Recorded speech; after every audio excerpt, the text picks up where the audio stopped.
ছাত্রদল ও চামড়া মালিক সমিতির উদ্যোগে নাটোরে স্বেচ্ছায় পরিষ্কার পরিচ্ছন্নতা পরিচালনা করা হয়েছে।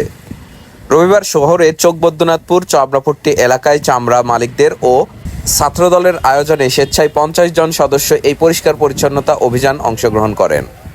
এ সময় উপস্থিত ছিলেন চামড়া ব্যবসায়ী সাইদার খান, জেলা বিএনপির সদস্য নাসিম খান, আব্দুল হালিম সিদ্দিকী, জেলা ছাত্রদলের নেতা সাদ্দাম খান, জেলা ছাত্রদলের যুগ্ম সাধারণ সম্পাদক রানা খান, কুরবান আলী, ফয়সাল খান, আফ্রিদি খান সহ অন্যান্যরা।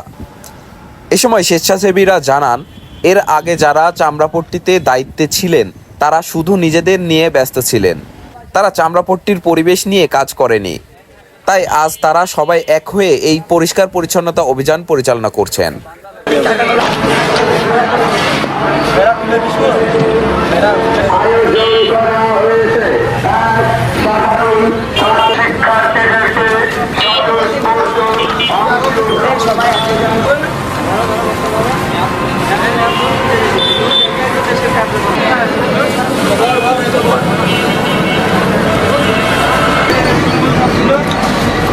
রাজু ক্যামেরা থাকলে হবে রাজু।